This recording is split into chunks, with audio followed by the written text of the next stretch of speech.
নমস্কার বন্ধুরা, welcome to my channel Joyshree Rannaghar. শীতকাল তো এসেই গেছে, আর বাঙালির কাছে শীতকাল মানেই পৌষ পার্বণ। পৌষ পার্বণে পিঠে খাবো না সেটা কি করে হয়?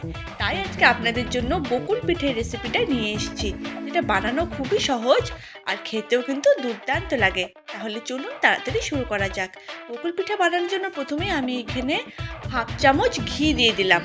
ঘিটা মেল্ট হয়ে আসার পর আমি এখানে কোরানো নারকেল দিয়ে দিলাম, আর এটাকে মিডিয়াম ফ্লেমে সামান্য একটু নাড়াচাড়া করে নেব।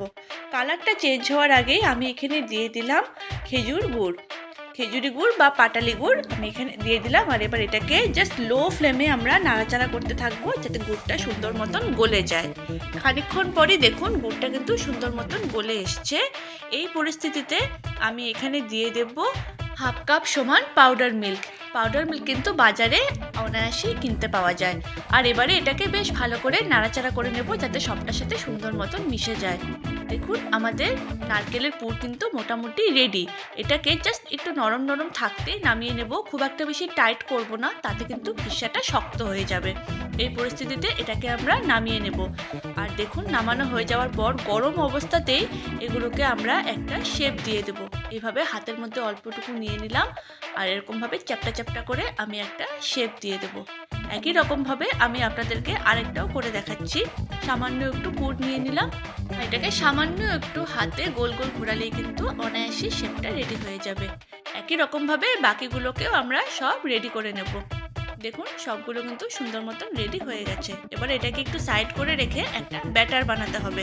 তার জন্য আমি এখানে 1 কাপ ময়দা নিয়ে নিলাম, তার সাথে নিয়ে নিলাম সামান্য পরিমাণে একটু নুন আর 1.5 চামচের মতো রিফাইন্ড অয়েল।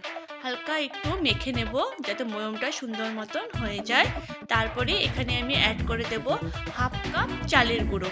এখানে আমি চালের গুঁড়োটা পরে অ্যাড করলাম। আর আবারও এটাকে বেশ ভালো করে আমরা সুন্দর মতো মিশিয়ে নেব। মেশানো হয়ে যাওয়ার পর এখানে আমরা জল অ্যাড করব। এখানে 1 কাপ জল লাগবে, কিন্তু জলটা আমরা অল্প অল্প করে দেব। আর একটা ঘন মতো ব্যাটার আমরা রেডি করে নেব। ব্যাটারটা বানানোর সময় দেখতে হবে যেন কোনো রকম লাম্প না থাকে। দেখুন আমি জলটা অল্প অল্প করে অ্যাড করলাম। টোটাল 1 কাপ জলই কিন্তু আমি এখানে দিয়ে দিলাম, কিন্তু অল্প অল্প করে। আর একটা সুন্দর মতো ব্যাটার আমরা রেডি করে নিলাম, যে ব্যাটারটাতে কোনো লাম্প নেই। ঠিক এরকম টাইপের একটা থকথকে ব্যাটার আমাদের চাই।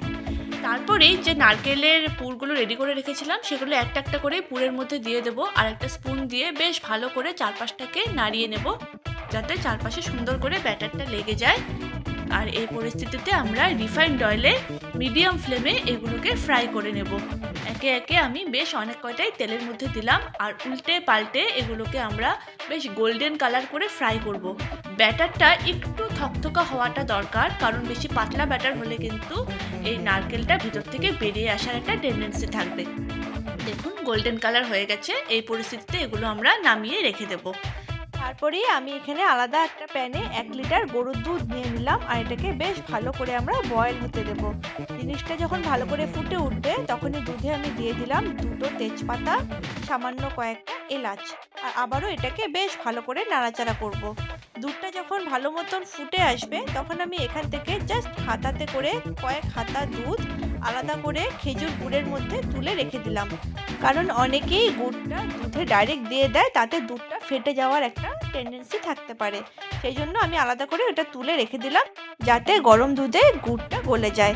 দেখুন দুধ কিন্তু অনেকটাই কমে এসেছে। এই পরিস্থিতিতে আমি এখানে 1 কাপ চিনি দিয়ে দিলাম, আর চিনিটা মেল্ট হওয়ার জন্য ওয়েট করব।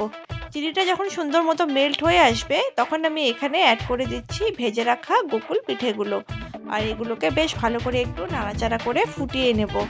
অনেকেই কিন্তু গোকুল পিঠেটা চিনির শিরাতে ডোবায়, সেটাও খেতে অসাধারণ লাগে, কিন্তু দুধে পড়লে খেতে আরোই ভালো লাগে। দেখুন আমাদের তুলে রাখা সেই দুধের সাথে খেজুর গুড়টা কিন্তু সুন্দর মতো মিশে গেছে।